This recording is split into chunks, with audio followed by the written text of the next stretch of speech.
order, please. Thanks, ladies and gentlemen. It's Monday, March 3rd, 2025, 12:30 p.m. or so. We're here in room 1150 of the Minnesota Senate building. The quorum is not present, although we have members online. And glad to report, folks, that we're going to have a presentation from the Minnesota Climate Innovation Finance Authority. MnCIFA is how we refer to it. Our testifiers are all set. I'm assuming we have our technical issues successfully addressed. Thank you for your patience while we got organized. Why don't you, in any order you prefer, please introduce yourself and present your testimony. All right. Thank you, Chair, friends, and members of the committee for the opportunity today to talk about MnCIFA. I am Kari Groth-Swan, the Executive Director. With me today are the MnCIFA Board Chair, Bali Kumar, and our MnCIFA Vice Chair, Tessa Hagenson. Bali is the Chief Operating Officer of the PACE Loan Group. He is also an attorney. PACE Loan Group is a national PACE lender who benefits from the institutional support of Allianz Bernstein. Tessa is the Director of Power, Supply, and Business Development at Connexus. This is Minnesota's largest member-owned electric cooperative serving over 140,000 members in North Minneapolis. Peter Klein is also here. He served as the interim executive director for MnCIFA during its first year. Previously, he was vice president of finance at the St. Paul Port Authority for 27 years. Pete Wyckoff, no stranger to this committee, the deputy commissioner for energy and commerce, is also here. He is a MnCIFA board member. A bit more about myself.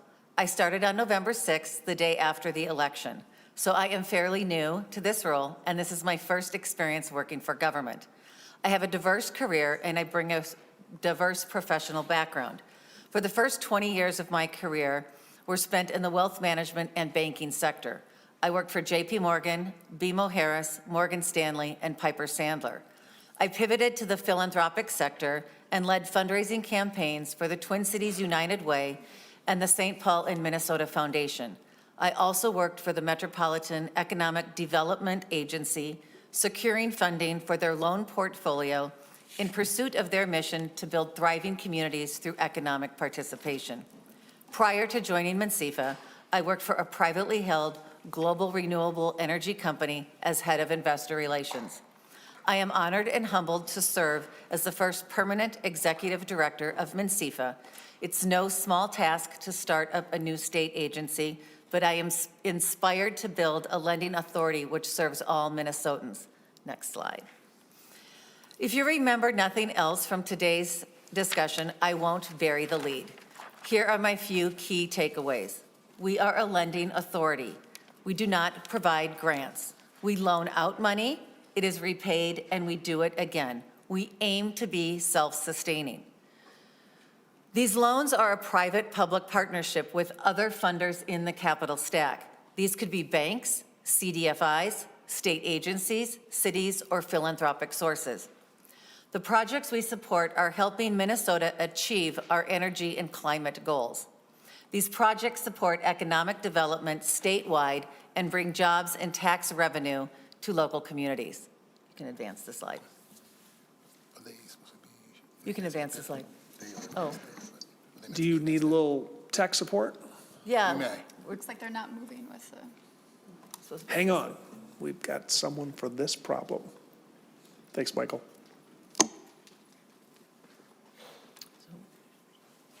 We're supposed to be on, go to the next slide, go back. We're supposed to be on this one. Okay, just 1 second. We're gonna mess with that back here. Thank you.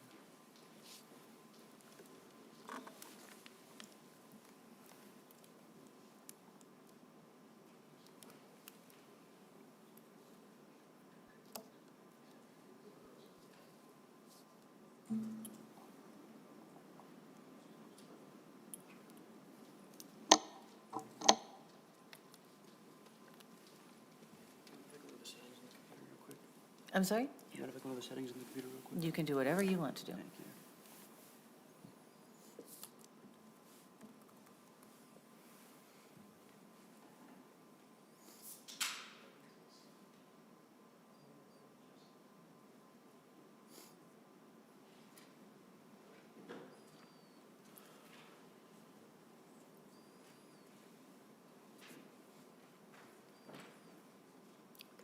Going back to the PDF.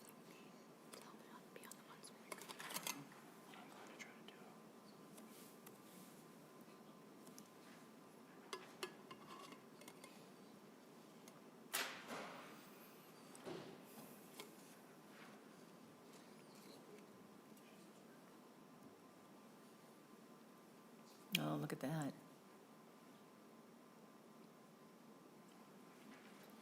Probably slideshow.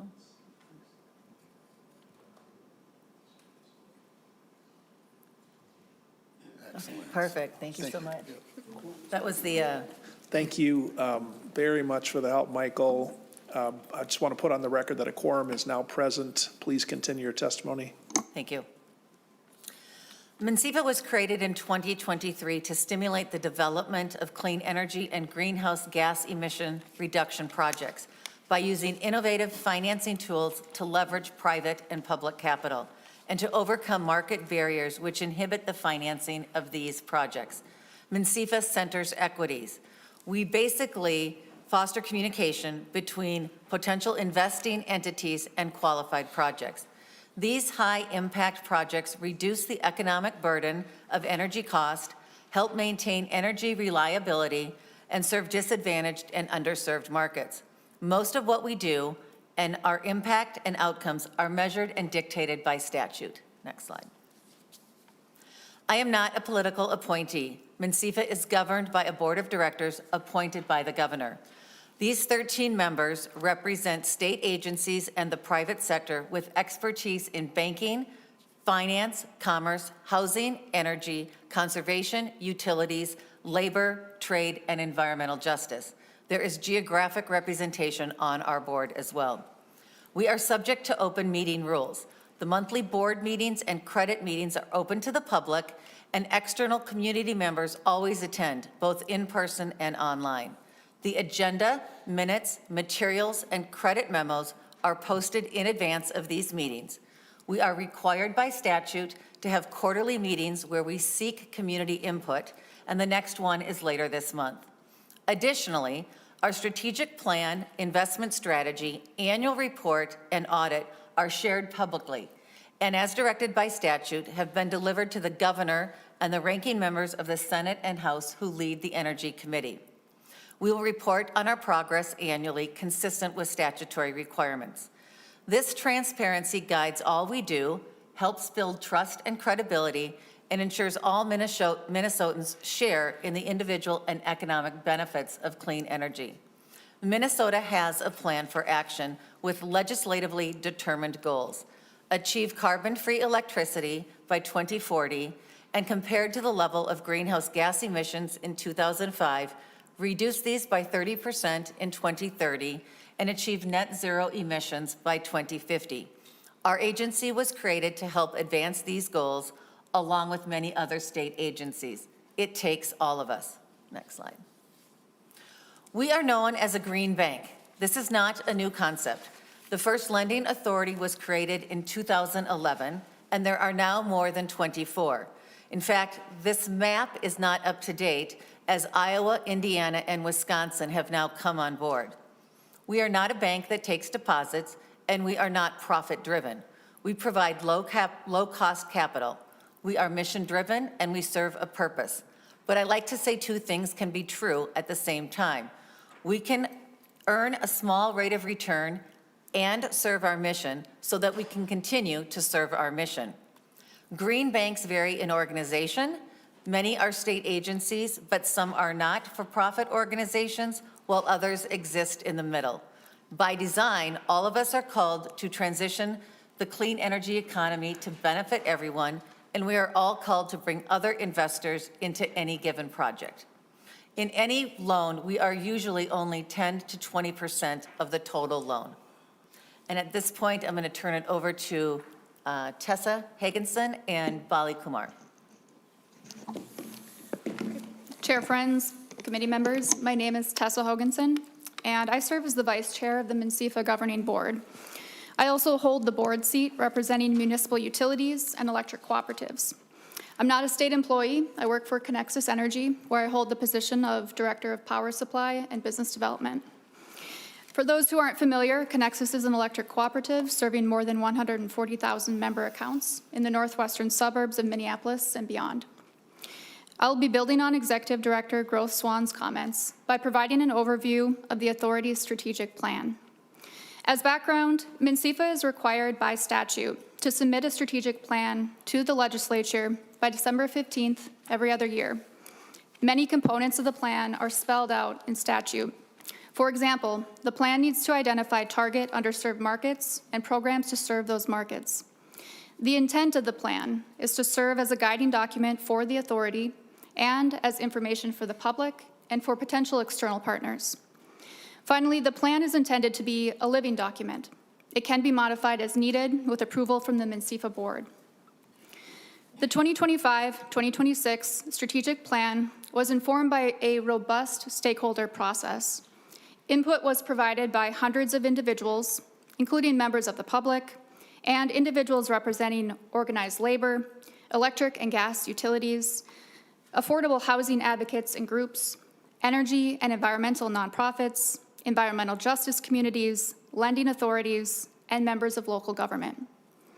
The plan identifies 11 underserved markets to target, where market includes both a community type, such as a rural area or a tribal nation, and project types, such as a project that decarbonizes existing industrial processes, or a project that supports the development of single or multifamily housing. Target underserved markets include environmental justice communities, and statute dictates that no less than 40% of the benefits must flow to EJCs directly. The plan also recognizes that indirect societal benefits should be considered in project financing prioritization. Examples of indirect societal benefits that are identified in the strategic plan include housing for low-income populations and individuals experiencing homelessness, support for small businesses in the form of incubating space or training, and increased food security via urban and small rural farming operations. The strategic plan also establishes 4 lending programs to be carried out by the authority. First, tax credit lending leverages the Inflation Reduction Act provision for nonprofit and government entities to directly claim tax credits for clean energy technology projects. Projects will be offered bridge loans to be paid back upon receipt of the tax credits. Pooled lending leverages MnCIFA's ability to access federal loans or other large sources of funding on behalf of a portfolio of smaller projects. Direct debt financing offers loans directly to projects seeking upfront capital. And loan loss reserves can help to de-risk a loan. For example, an entity may seek financing to relend to end-use consumers for the purchase of energy-efficient appliances or weatherization materials for a primary residence. That same entity may need support from a separate lender, such as MnCIFA, in the form of a loan loss reserve. These funds would help cover potential defaults by end-use consumers. This combination of financing would make dollars available to communities and individuals that may not otherwise have access to the capital required to reduce personal energy usage and carbon emissions. Finally, the plan addresses outreach and marketing strategies and makes recommendations to MnCIFA's executive director on staffing, building partnerships with relevant organizations, website creation, and opportunities for members of the board to support outreach activities. I appreciate the opportunity to share information about MnCIFA, and I'm happy to answer any questions following our presentation. Thanks, Madam Vice Chair. We'll go to Mr. Kumar now, and then let's finish up members, and then if there are questions, we'll sort of go from there. Thank you. Please introduce yourself and present your testimony. Good afternoon, Mr. Chair. Good afternoon, committee members. My name is Bali Kumar, and I am the board chair for MnCIFA. I am also the member with expertise in finance and fund management. In my day job, I am the chief operating officer of Pace Loan Group, a national commercial real estate lender based here in Minnesota. Thank you for having me back today. I previously testified in front of this very committee last session on March 6, 2024, to amend Minnesota's Property Assessed Clean Energy PACE Act to make PACE financing more attractive to Minnesota commercial property owners. Thank you, Chair Friends, for co-authoring that amendment. Thank you to this committee for passing the amendment out of committee. We are seeing that Minnesota commercial property owners are grateful for this expansion of statewide PACE financing. Many other traditional types of financing have become less available over the past 18 to 24 months, and we have stepped into the gap to help projects get to the finish line and continue economic development around the state. Similarly, I love the work that I do with MnCIFA. We are working to support economic development across Minnesota, and we're helping projects get to the finish line while supporting workforce development and job creation around the state. Before I dive into the investment strategy, just a quick update on the progress of the organization and the board thus far. MnCIFA has been hard at work since the enabling legislation passed in 2023. We held our first board meeting on November 15th, 2023, and we brought on Peter Klein as our first hire and interim executive director in January 2024.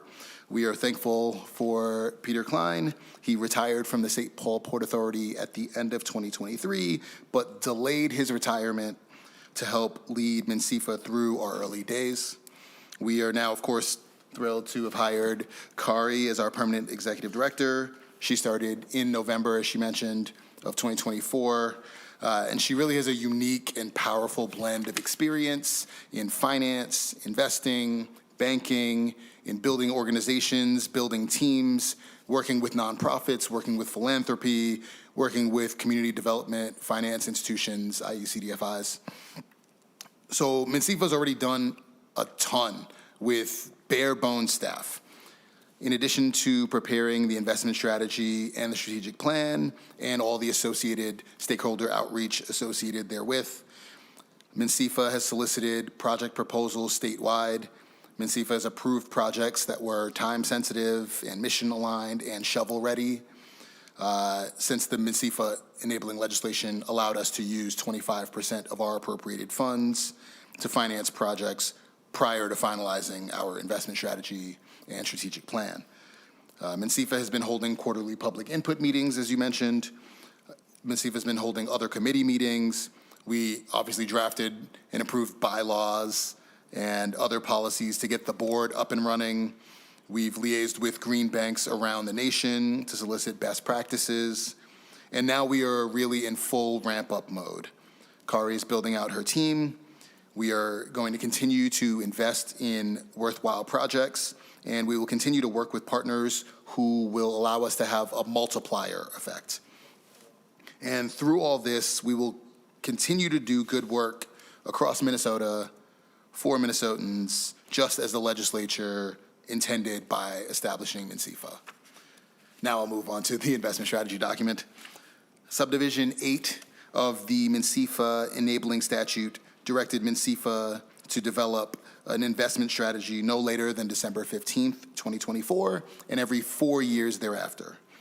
With a lot of stakeholder outreach and public input, we were able to complete an investment strategy timely. The investment strategy describes MnCIFA's mission and vision, qualified projects under the enabling statute, financing, risk management, partnerships, thoughts on equity, environmental justice, geographic balance, and measuring impact. The mission that we established is that MnCIFA works to remove financial barriers to and creates financial tools for the adoption of qualified clean energy and greenhouse gas emissions reduction projects, while centering equity and fostering communication between investors and qualified projects. The vision that we established includes items such as reducing the economic burden of energy costs for Minnesotans, maintaining energy reliability, creating local clean energy jobs, and supporting the achievement of a statewide greenhouse gas reduction targets. Qualified projects are described under the enabling statute and reiterated in the investment strategy, including projects, technologies, products, services, or measures that promote energy efficiency, clean energy, electrification, or water conservation and water quality. Regarding financing, the investment strategy discusses that MnCIFA is going to fill gaps in current financing opportunities without assuming undue risk. This means that MnCIFA is in a unique position to catalyze projects that wouldn't otherwise be able to happen without a MnCIFA investment, creating jobs that otherwise wouldn't be able to be created without a MnCIFA investment. Regarding risk management, the investment strategy points to lending policies developed by MnCIFA, and I'm proud to report that at our last board meeting, we approved our lending policies and procedures. The lending policies and procedures include internal risk rating policies. They include a scoring matrix, and we will be including all of these policies as we are going forward to evaluate the projects in our pipeline. Regarding partnerships, the investment strategy discusses MnCIFA consulting with and partnering with state agencies, utilities, nonprofits, labor organizations, philanthropic organizations, contractors, mission-aligned lenders, community organizations, credit unions, CDFIs, community banks, etc. These partnerships will help us achieve the multiplier effect that I mentioned earlier. The investment strategy notes that MnCIFA will consider equity, environmental justice. As mentioned earlier, the statute does provide that no less than 40% of the direct benefits of MnCIFA will flow to environmental justice communities, and geographical balance, i.e. rural, urban, in deciding which projects to support, and that MnCIFA will measure the impact of projects that it lends to. So at the end of the day, MnCIFA is stimulating economic development and job creation. MnCIFA supports projects that create both construction jobs and permanent jobs. MnCIFA has accomplished a lot in the last year and a half, and we are going to increase our impact as Kari expands her team and her team's capacity to review projects seeking loans. So thank you, and I'll hand it back over to Kari. Did you want to go to questions, or do you? I do, but I want to make sure you've had a chance to present everything that you think is important for the committee to start with. I had a couple questions. Members, assuming that's it for the presentation for now, or Go ahead. Madam Director? No, I can tell you got something you want to toss out there. If you can just advance the slide. I just wanted to comment on our sources of funding. Most of our funding was provided by the state of Minnesota. Thank you very much. We do have some funding that has been caught up in this federal funding freeze. It's a very fluid situation, and we are happy that Solar for All is now open, but our Coalition for Green Capital Grant is still on hold. You can go to the next slide. By statute, we received the transfer for the State Competitiveness Fund, and this is really aimed at leveraging what's called direct pay, which allows nonprofit, non-tax entities to take advantage of the same taxable credits that a business can.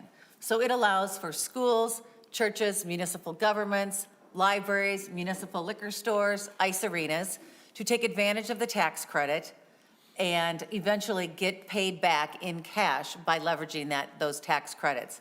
These tax credits are very important, and there are many people relying on the tax credits. Next slide. Solar for All has been frozen. It is now unfrozen, and we are working on an MOU to determine how we are going to plan this first year with our engagement, our outreach, technical assistance, and education. You can go on a little bit. Tessa commented on all of our abilities to fund projects. I just want to note that there is a long history in our tax code of tax credits financing renewable energy. The solar investment tax credits have been enforced since 1992. I'm sorry, the wind have been enforced since 1992 and the solar since 2006. What the Inflation Reduction Act did was it expanded this for other technologies to include geothermal, storage, and nuclear. These are very popular with the private sector, which are counting on these tax credits to finance projects, and they are popular with union and blue-collar workers who have benefited from the job growth from these eligible products. These tax credits are incentives that are critical for building out Minnesota's electric power grid to help serve our demand for a prosperous economy, our data centers, and increased manufacturing. Go on. Our demand for projects is statewide. We did an RFI in February to look at projects that we could fund and also projects that we could crowd in federal money for. We have 150 million, give or take, in our capital stack, and our pipeline is over 5 billion. I can tell you, I can go into a lot more of those projects in detail during Q&A, but they involve large projects from Minnesota State, the Department of Corrections, the University of Minnesota, schools across the state looking for solar and storage in their school districts.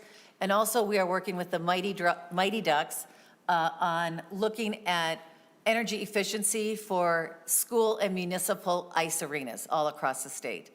And as the land of hockey, we all probably have an ice arena in our city. Next slide. We talked a little bit about what the MnCIFA projects are going to do. Go on. We have funded 3 projects to date with the 11 million that we talked about earlier. These are all high visibility projects. One, the renewable energies, is a solar and storage project in 4 schools in North Minneapolis. The Heights is the redevelopment on the east side, a 112-acre site providing 1,000 units of affordable housing and $1 million square foot of light industrial space. It will provide close to 1,200 livable wages. And we underwrote the installation and purchase of the piping for the geothermal system.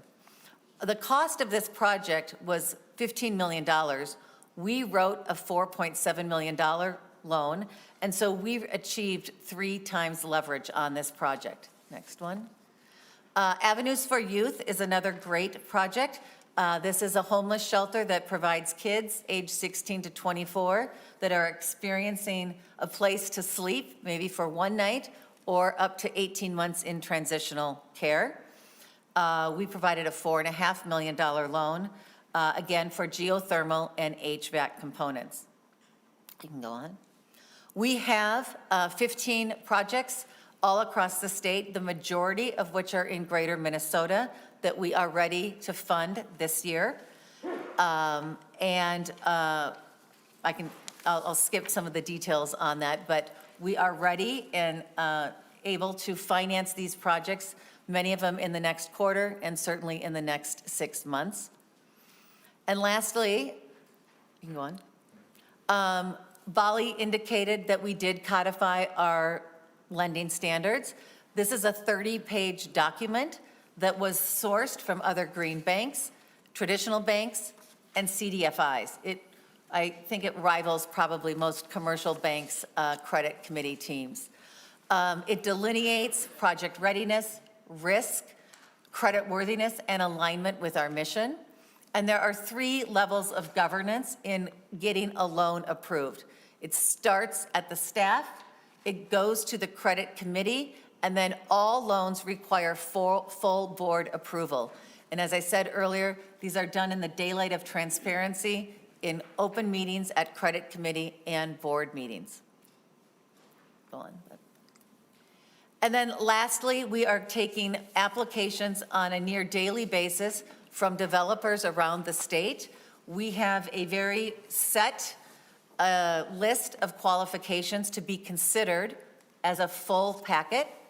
And then we have a very detailed underwriting and due diligence process that we go through using 2 scorecards, a qualitative and a quantitative. It then goes to the board where the board approves it for full board approval. Every loan is evaluated on an annual basis, and our projects, our whole loan portfolio is also reviewed on an annual basis. And with that, I will conclude my comments and open it up for questions. Thank you, Director Gross-Swan. Our first question is from Senator Zhang. Senator Zhang. Thank you, Chair. Thank you for your presentation, and I know it's been quite the journey. Very excited to see the Green Bank up and running.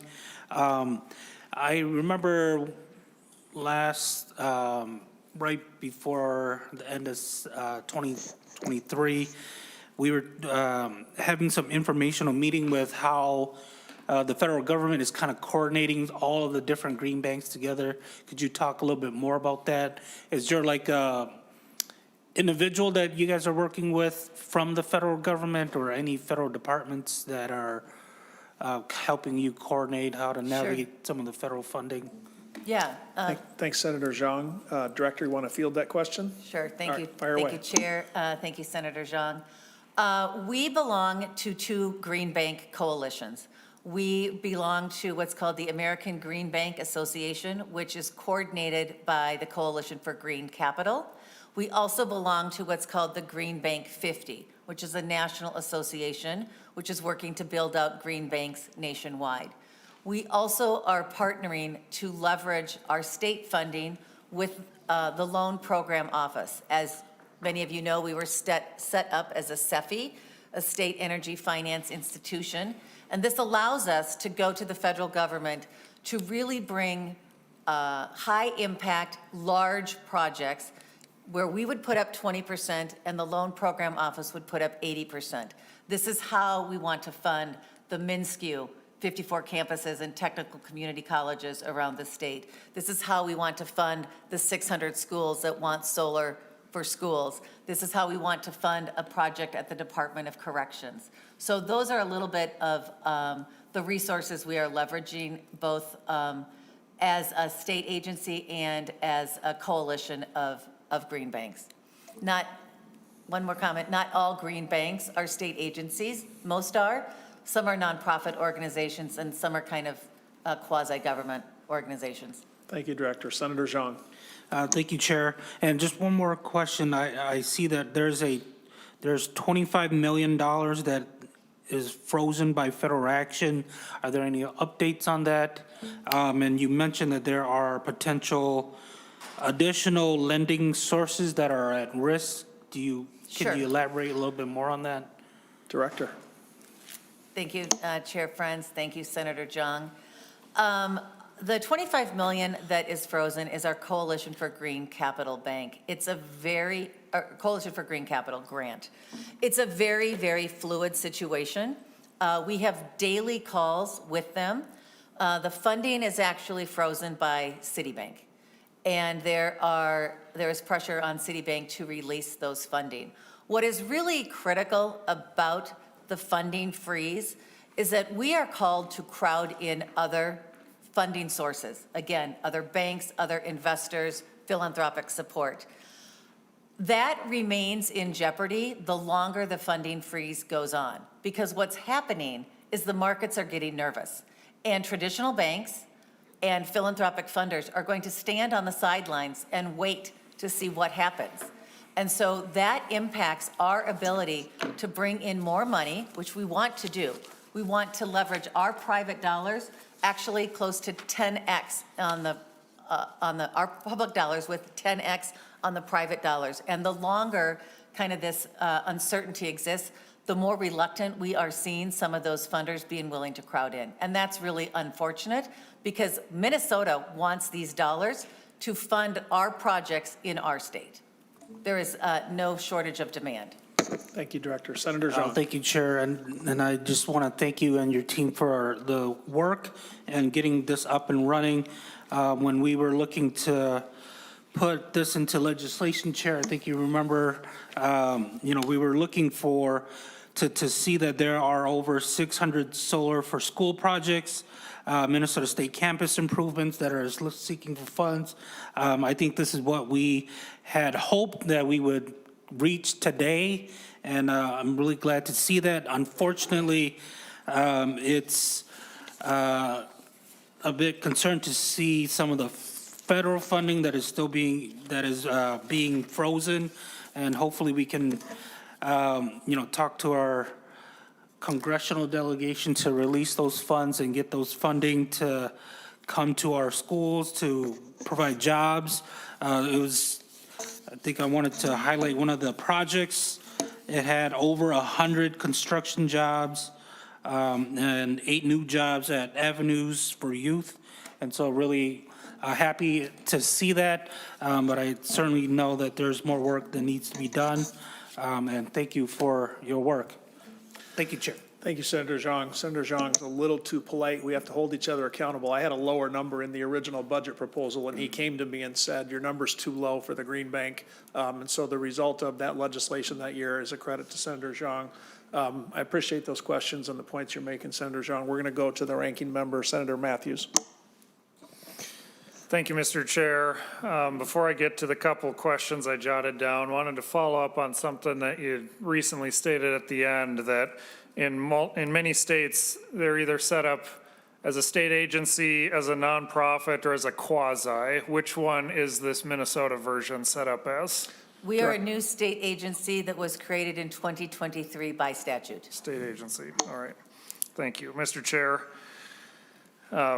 Senator Matthews. The questions that I wanted to ask is, maybe it's in the financing rules that you've set.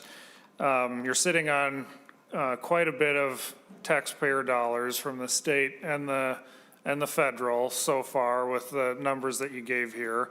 You have a portion of it out. Sounds like you still have a lot left that you have for other projects.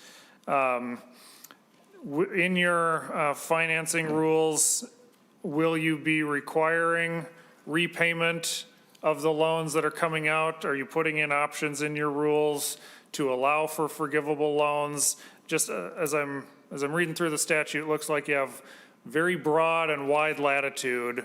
Some areas that are listed, but often the lists are begin with the list not limited to these things that are listed.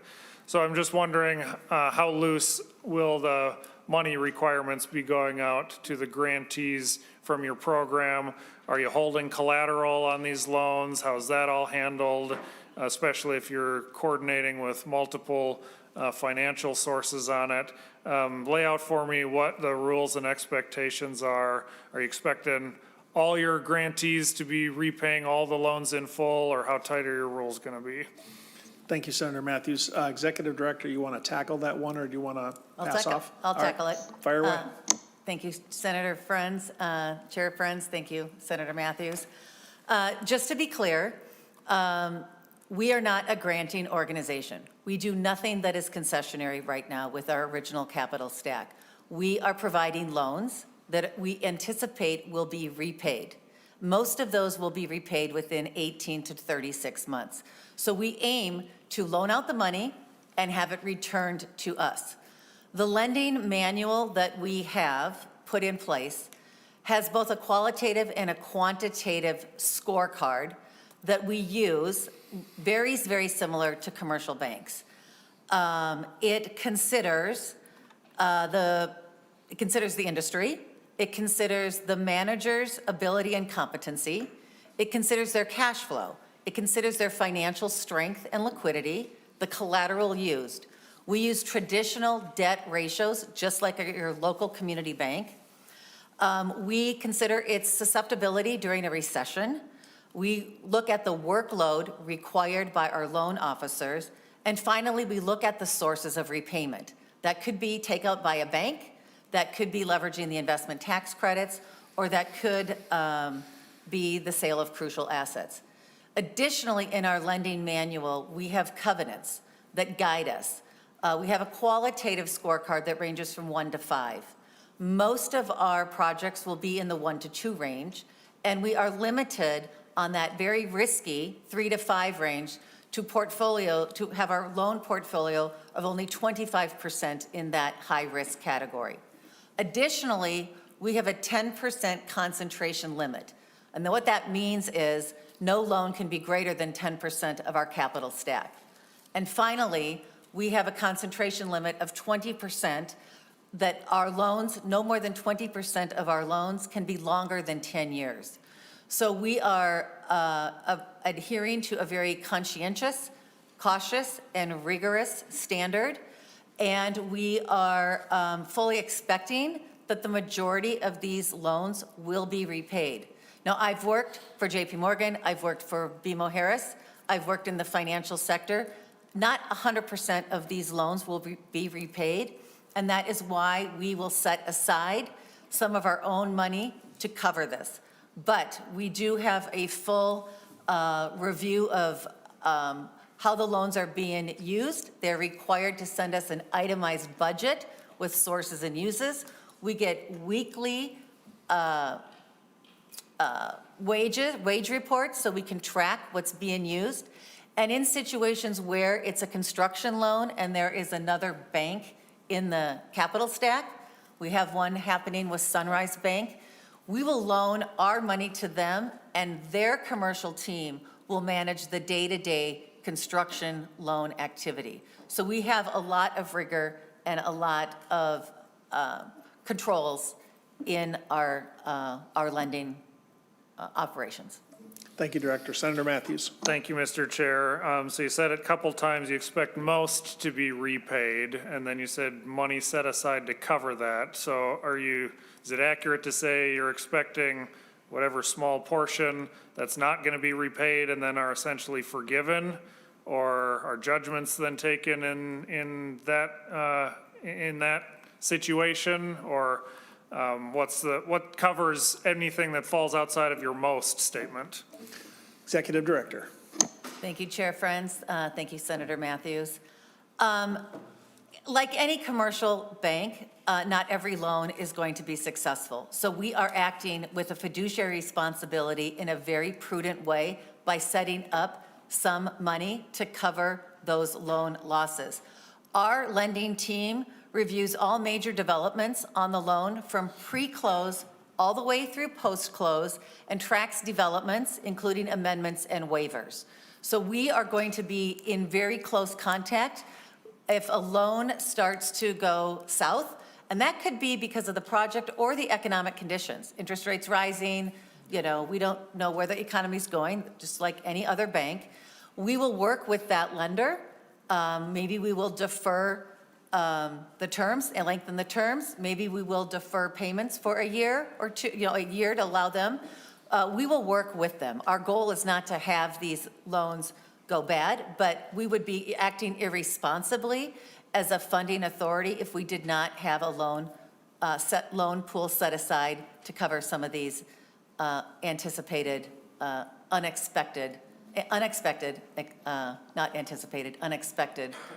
loans. Thank you, Director. Mr. Kumar, you want to add to that? Yes, we do hold collateral, and we would pursue all legal remedies prior to taking a loss. Thank you for that. Senator Matthews. Thank you, Mr. Chair. I appreciate that. As I come into this session, I am much more wary and much more questioning basically everybody that's taking taxpayer dollars for any grant program, any type of pass-through, anything, because Minnesota has a serious problem with that. So unfortunately, that means everybody's got to be questioned to make sure that we are all on the up and up and that we don't end up adding to the amount of waste or fraud or abuse that's happening with our taxpayer funding. So that's all the questions that I've got at this point. I appreciate the discussion, Mr. Chair, as we move forward on this process. Thank you, Senator Matthews. I think it's the duty of a committee with oversight jurisdiction to ask those questions about how we can be more efficient and to reduce or eliminate fraud and abuse. So you have a bipartisan pledge that that's something the Energy Committee should be up to. Not to suggest that there's anything that the Climate Innovation Finance Authority is doing wrong, but I think if we're not asking those questions, we're not doing all of our job. I do have a couple more general, kind of fun, upbeat questions. All right. This comes through, not to suggest any other members' questions weren't as fun. First of all, just for the members' benefit, this comes through the IRA and the Greenhouse Gas Reduction Fund. That's where we're coming from originally? We were created by Minnesota statute. But the money comes through the IRA and it was approved, or am I misunderstanding the federal money? Only 25 million of our funding has come from the Greenhouse Gas Reduction Fund. 105 million of our funding came from the state of Minnesota. Okay. And just to reiterate, we are not a pass-through. We are a funding authority who gives loans. We have no grants and no concessionary capital planned on our funding stream. Thank you for that. That actually wasn't my fun question, but Okay. you're clarifying that the federal part of the funding that comes to the IRA is the 25 million. Correct. Okay, thank you for that. I think what I want to ask in general terms is, the IRA contains some support for nuclear. We have a moratorium here, the subject of some discussion in this committee. Can you share with us what you see around the country and the ways that that might relate to green banks and nuclear? Is that something you're comfortable testifying to committee about? Sure. Thank you, Senator Friends, for your question. As I mentioned, the IRA did expand the tax credits available to fund renewable energy just beyond solar and wind, and nuclear was one of the components of energy that they have allowed the tax credits to incentivize. We will fund projects that are dictated by our statute. However, most of our loan size is going to be between 2 million and 5 million, just where we're going to play with our capital stack. We have 100 to 150 million on any given day. If Minnesota or any other state decides to move forward with nuclear facilities, that would be way beyond our funding capacity. And, it's written into the tax incentive of the tax credits, and I'm sure that they would want to take advantage of those tax credits, but that's unlikely something that would come to our funding authority. Okay, thank you. I think I'm more asking, around the country, do we see any green bank help for small modular nuclear advance? And if we're not, because of the scope of the dollars, that's fine, just sort of tossing it out there. I thought it would be much more fun. I'm not sure of all of the lending that's being done at every green bank. I'm sure in some of the states that have much larger capital streams than we do and that have been in existence for 15 to 20 years, they might perhaps be considering that, but I can't comment for sure on that. Okay, thank you for that. I actually do want to invite Senator Green, and then after Senator Green, Senator Gruenhagen. Senator Green.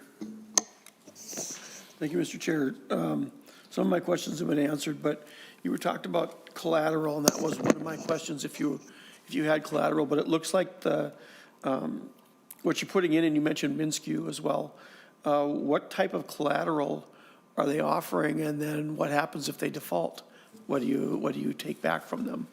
Thank you, Senator Green. Executive Director, do you want that? No, I'm going to pass it to Bali. All right, Mr. Kumar.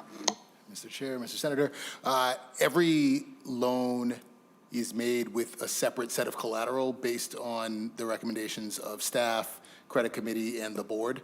So there is always collateral that we would take, but what collateral always sort of depends on the project. I think what he's asking is, if it's a Minnesota State University campus, what collateral can they offer?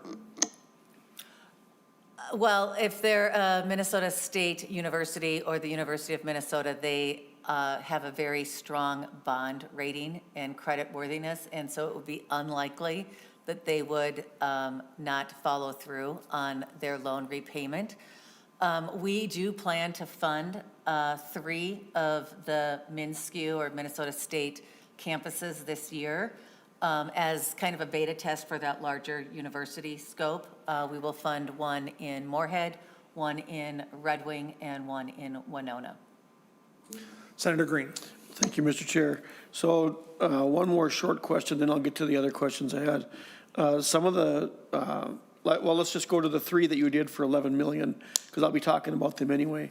What were those projects again, out of those 3 projects? Executive Director. Sure. There were 3 projects. One was called the Renewable Energy Partners, which provided solar and storage on school districts in North Minneapolis.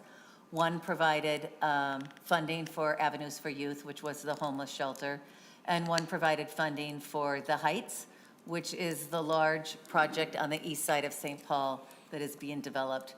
2 of those projects, we funded a geothermal component in the pipes. And one of those, we provided the solar storage components on the school district. Senator Green. Thank you. And then there goes back to my question. What collateral did you get from those institutions? Executive Director.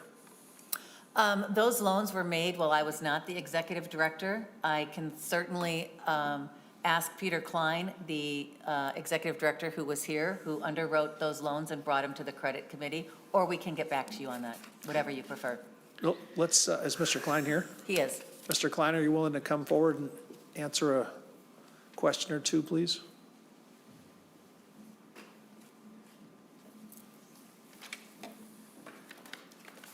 I brought the credit memos. Thank you, sir. If you don't mind, I'll have Senator Green ask the question, and if you start by introducing yourself, Senator Green.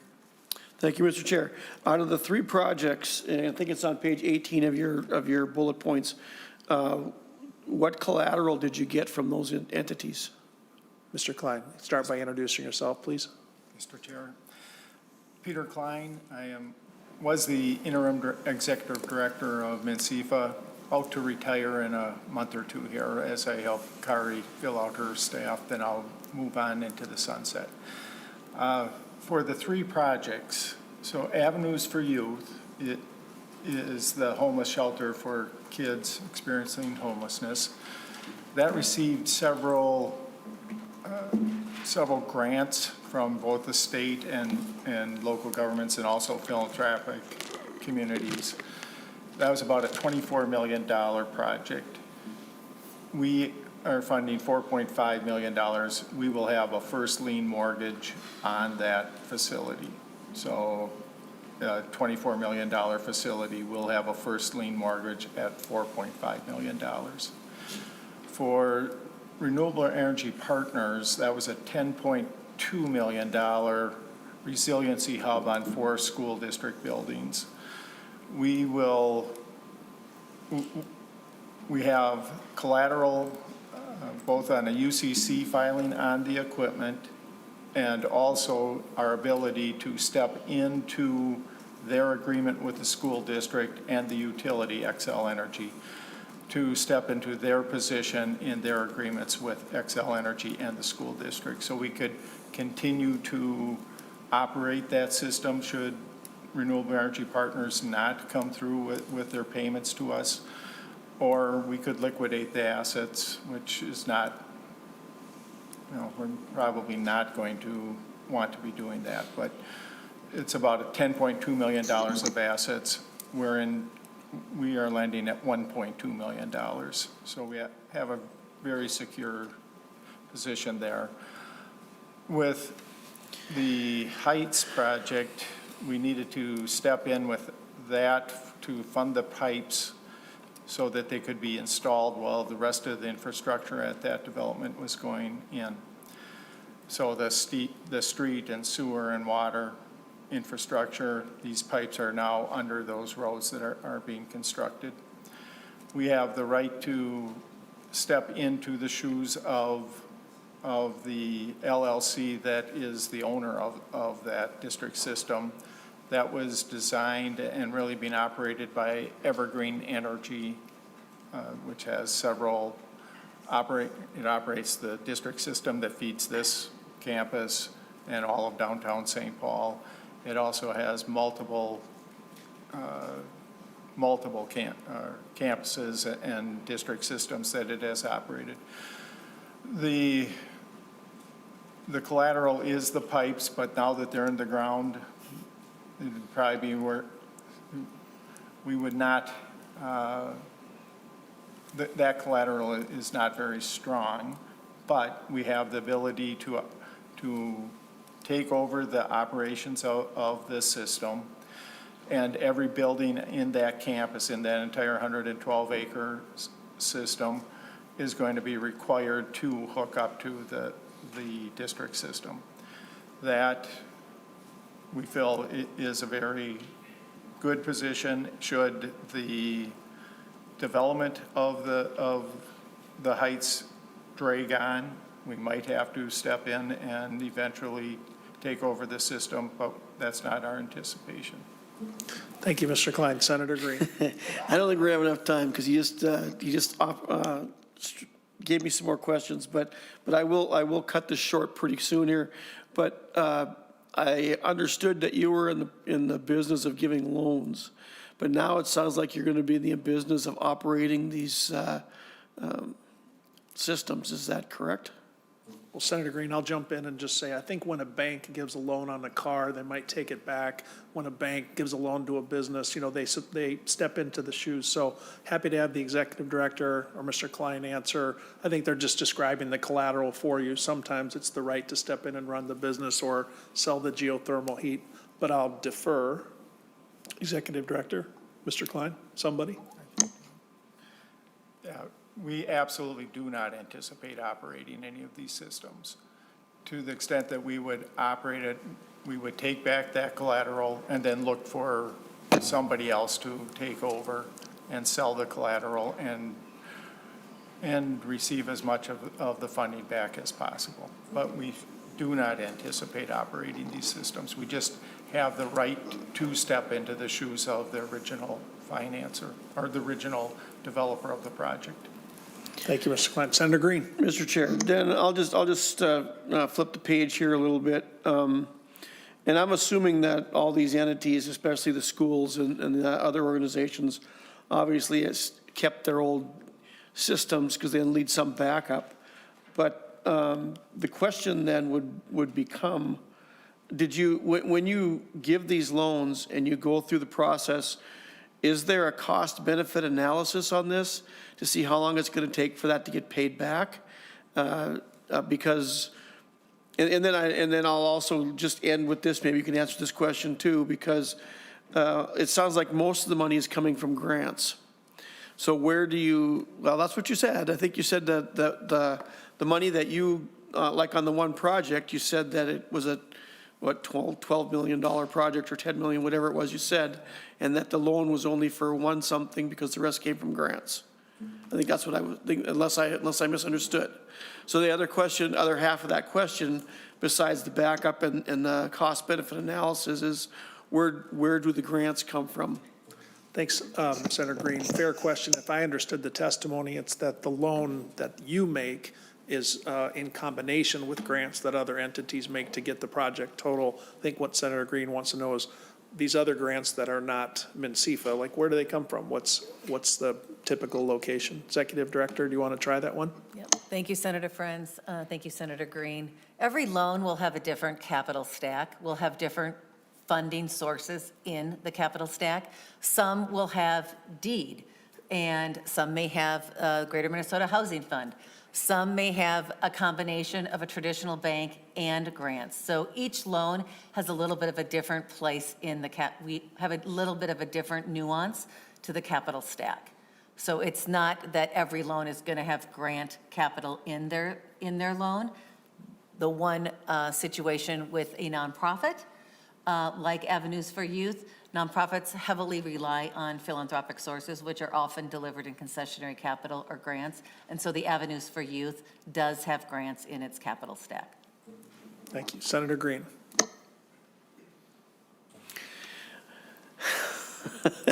More questions, but I'm only the one more that I'd like answered, Mr. Chair. And that is, do you do a cost-benefit analysis when you're going through these loans and approving them or not? Thank you, Senator Green. Who wants that one? I can take it. We certainly do a cost-benefit analysis. We use traditional debt ratios. We use traditional cash flow modelings. We do require 2 years. We require a project plan, a business plan. We require 2 years of financial projections. All of our loans require 2 years of audited financials. So we certainly have a very tight matrix where we are looking at the cost-benefit analysis, not just of each loan, but how do those loans fit into our overall loan portfolio? Because we need to build a portfolio of loans that has diversification. They need to be technology agnostic. They need to have different terms, different maturities, different cycles of repayment. Just like you would build, just like a mutual fund builds a fund with different stock companies, we need to make sure our loan portfolio has diversity across a wide range of matrix. That is one of the ways we make sure our loan portfolio is robust, resilient, and, repaying on a timely basis. Thank you. Senator Green.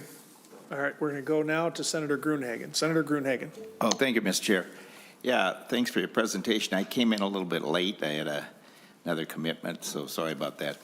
So if you answered some of these questions, I've got a few of them, and just tell me that you already answered it.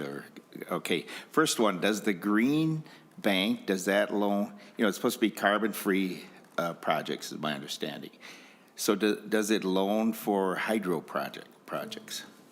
Executive Director. We will certainly, we have done hydrothermal projects. We are looking at those. There are several in our pipeline, and we will fund anything that the statute dictates, or we will consider funding anything that the statute dictates. Thank you. Senator Gruenhagen. Oh, thank you. Thanks, Mr. Chair. Yeah, second question, when you fund these projects, in the private sector, a bank or loan institution usually requires a certain percentage of money from the entity that is having the loan down. A typical one is 20%. And I just noticed on one of these sheets, when you said the 4.5 million, 24 million, you provided for, it was about 18% that you provided, about 19%. So do you require these entities not only to do the things that you talked about, having a plan, 2-year and all this stuff, but also to put so much money down right up front? Executive Director. Thank you, Senator Friends. Thank you, Senator Gruenhagen. We certainly look at the sources of equity or collateral by each project. That can be cash, it could be real estate, it could be equipment. I don't think we have a hard and fast rule that the collateral has to be 20%, but we certainly are looking for the project developer to have their own skin in the game. Senator Gruenhagen. Oh, thank you, Mr. Chair. Yeah, thanks for that response. I would strongly urge you to require cash assets down to any entity that's going to receive a loan.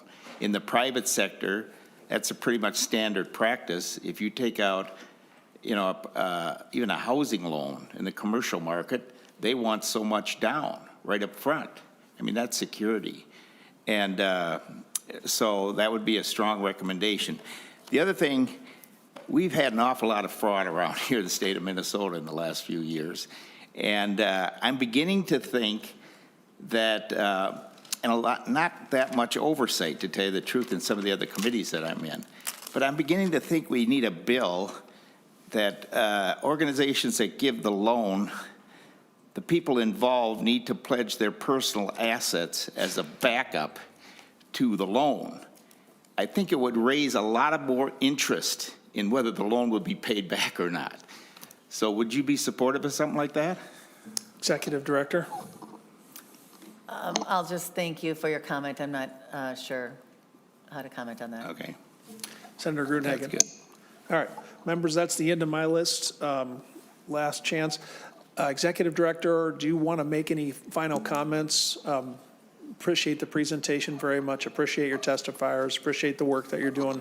You are not required to make any closing comments, but they are allowed.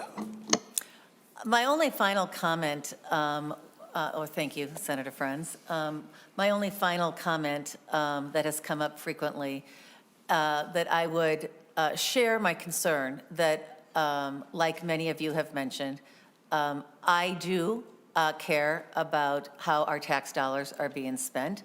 I do believe that we have a fiduciary responsibility to build MnCIFA into a durable, lasting state agency. And we are going to take our commitment to do that very, very seriously. And we will do everything we can at our state agency to make sure that the tax dollars are spent in a very prudent way and avoid any fraud along the way which may occur. Thank you for the opportunity to present here today. I am deeply indebted to the state for standing up this state agency, deeply indebted for the state funding, and look forward to continuing to report on our progress as we move forward. Thank you for that, Executive Director. Again, our thanks for the presentation, our thanks to the other testifiers. Thanks for the work that you're doing, and thanks again for Senator Zhang for reorienting me when the funding number was a little lower. Members, that's the end of our agenda for today. Wednesday, we'll start hearing renewable development account projects. If you followed the news of the budget deadlines, we're looking at April 4th. So that a little bit of a time frame. Senator Matthews and Senator Zhang and I are going to, talk a little bit, but encouraging any members to bring forth RDA projects. It's a topic of discussion that we've had. And with that, unless anyone else has anything else, I propose that we adjourn. We're adjourned.